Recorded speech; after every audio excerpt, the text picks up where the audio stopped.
So I just want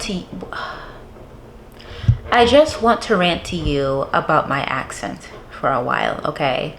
I am working in front of my computer working, and I just got out of a call. Well, let's talk about two calls, right? The call I had before that, I was talking and the guy was saying, hold on, speak English. And I had to repeat myself a lot of times. That's one situation. And then there was the other situation where we had a constructive conversation, right? But then he went talking about how, well, he was very curious to know where I was from. And he mentioned that I had a very thick accent, and he wanted to play a quick guessing game about where I'm from.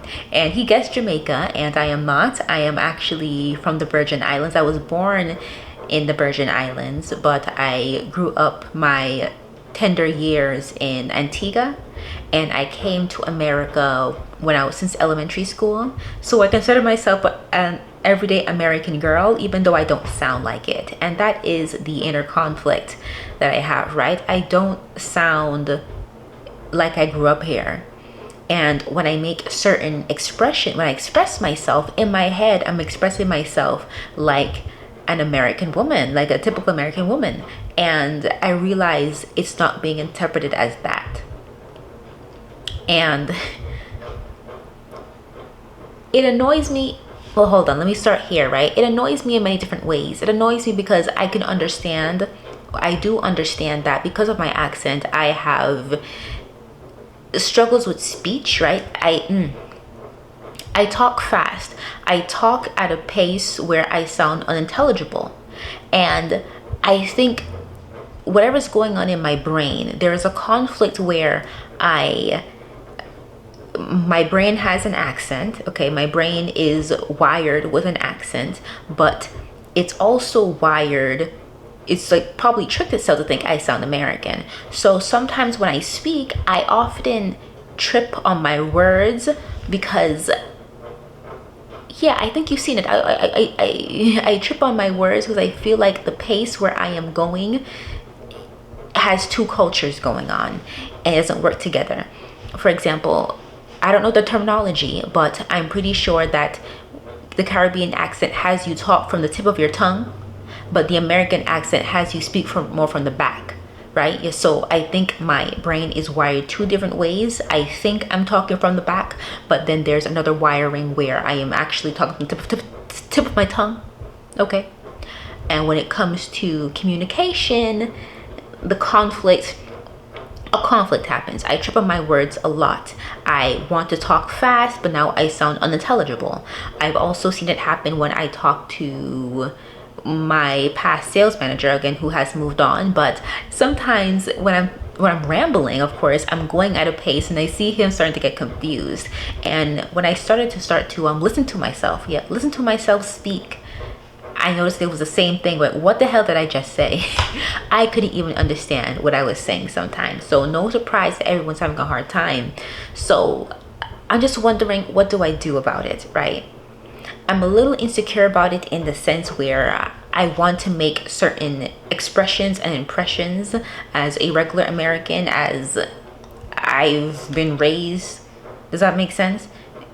You know, every country has their own style of communication. American has their own style of communication. I'm communicating in a way where I think I sound American, right? And it might be that how I'm saying it is not landing. I sound like a foreigner. I sound and I make expressions like a foreigner. And I am, right? And there's a small insecurity there. And it has me wondering if I should try and get rid of my accent and go with a standard American accent, because maybe communication will just be more effective for me. Or I can keep with this accent and do my best for effective communication this way, which is to talk slow, right? To talk slower. Yeah, be more careful with my words. There is a perk in that.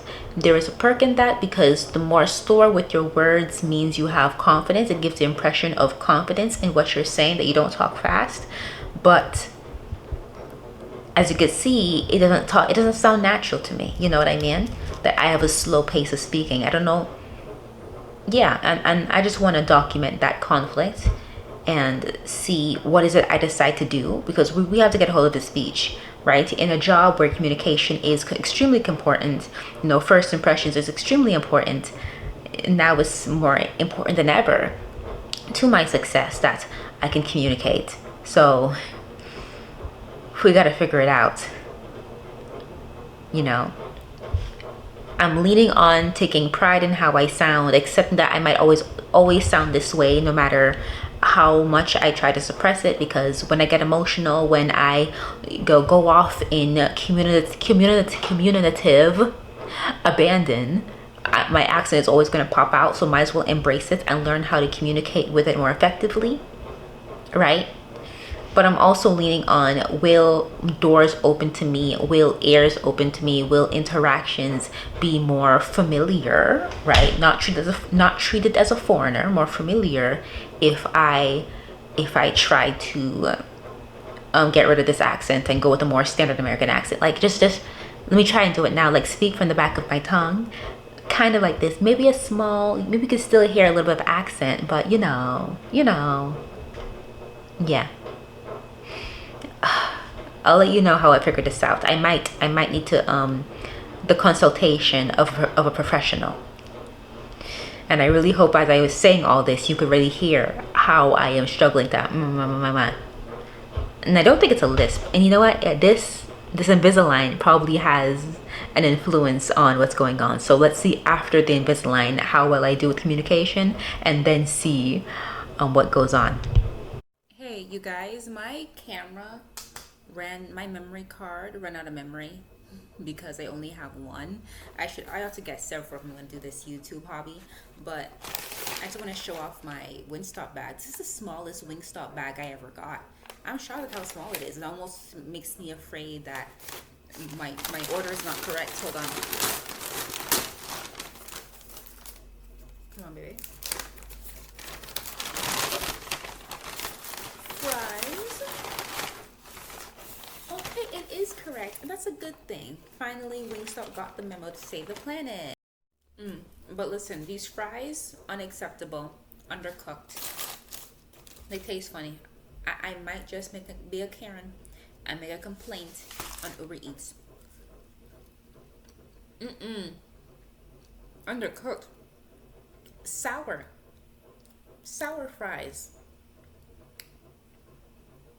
I bet you something's wrong. Yeah, maybe the hygiene in that fry cooker. Maybe the oil is expired.